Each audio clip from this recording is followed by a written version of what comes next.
Now yandu na lacha it is what it is bana bamkala rodo kaidzo ono khala dziavewe rahati anerchi mukaidza riko mukaidzela zvezva nyimbo dzawe dza pornographic richirika dzipungudze rivavenda rivathu vamikwa rivathu vamilayo zvino ndiko richinyara vana richiko ribudza zvo ndiko richinyara vana richiko ri anijibudi pindureli ya izvi zvo richinyara vanana ndini ninako player victim zvino nivori hehe vakonjelasa hehe nanimwe pain ya jealousy uyi nene ngori chinyara vana richivori apa vonena ngori kakera hone nitozvirukisisa hani zvino inina dzifene dzanu dzama drop out auna zvine rakanita zvone kare una fene ya rahati ine yava London achivoni chiumbura savewo munena ko commenta fora hapo kati Facebook richikwamba kudipinduriri mungapanga apo mune yako richinyara shangu riri yowe ani riferi ina vutungu weni pungudze nyana kadzidzi nyimbo dzanu dzavudhabhadhabha nyimbo dzine dzavasikwamba ngasu zvakamarana mtu wanu ririsu zvavewe kipani zvive personana niricho rijenisela mato niricho rinyadzisa savavenda zvino una izvi zvine rakonyangotonumbera zvona risachadonirwisa rikoshavori ndovuya navana na depression adivurayisa vamwe vaimbi riri hai ngavewo nichingava nichita nichiumburavo napano ayana richoliwa ngamakadha nichita nichiumburavo rivo ikonomi yahanuyo nilindera urivona mzivo nichiwavo in future ngori su zvavaimbi zviyapererwa ngachipinga nichiri nichivuyavo ayana pano ayani vorawana vona vamwe vanavo votakuwavo ngakaini ndau yanduna aona na zvimwe vana vamukara it's a TWT for you baby if you can't beat us you know what to do ndikwambori vana vamukara arihani na vuvyalo pfene mavele vusiku alili hola musidzana ritamali msadzwa bob mali oba khoshuma ngamanda ende ndivosana nichizivona zvinori hola musidzana oba ukhonela uri ikonomi ya fano ayani iyaluwe ndeni ayete wavana mumbulo wori angadadza thoya ndo stadium ubonani namusi salushakara wavenda rotanguliwa rivotobva uchipfi hodala stadium chavutswana chapano thoya ndono dadzwa chisongo dadziwa 15% yotuwa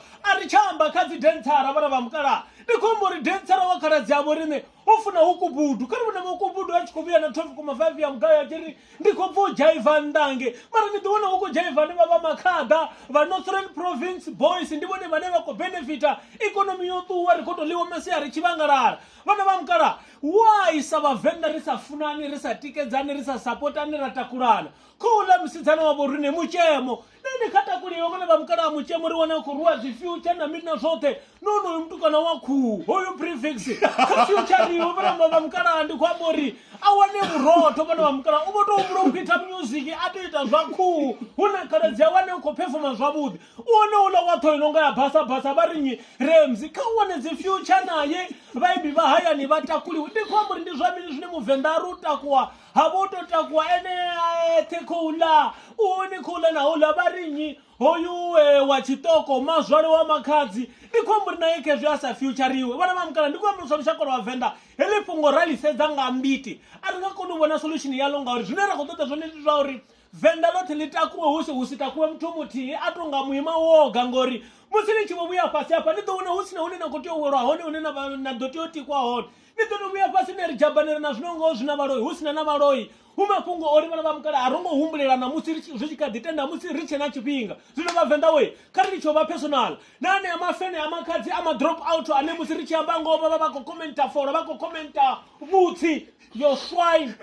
zvazvino vana vamukala rarikotonumbera ngadzina la Yesu uri hai risungozvanda mapini rikotombere hezvi rana vari kuombera zvone rakati arikotomukombechedza rikoto rikarisedzenga lito lavutu ngauri kamusilimwe dhuva izvi zvine rakozviyamba ividhiyo ritotova raitamba honovipa mara riri mini ngaizvo ringasindikombechedze kala dziyanga ndizvitu zvine zvavori rikotonuhumbera legally aritenderi nikombechedza zvine rakuamba zvoro mara riri and nango uchifhe mtu okaka rariko humberero hola musidzana ritamali msadzwa bob mali kutamba ro lukhulani ngamanda kaza muva kubhenga kawanero kubhenze kana eni lapika ndo arali chehone apiwe yone hola musidzana atolibuwiwa hoyu gemba ndikotoda boxing match na ini gemba nathoya mumtsweni sokusifadza thonga rinotowala chibhake ria becha ronilindela ringi akathoya ndongora mkala ndi 10k ritobonisana gemba ndinisumbedziseni it is what it is rorivuwa vana vamukala hamapungo ritolo vana madhabhadhabha rosedza aringatendi zvino narikotodilera vana vacho niwone mwana wavafunzi vomuritsva kuemba ndirwisa yanga pasi napasi achikobva kerekeni ngasonda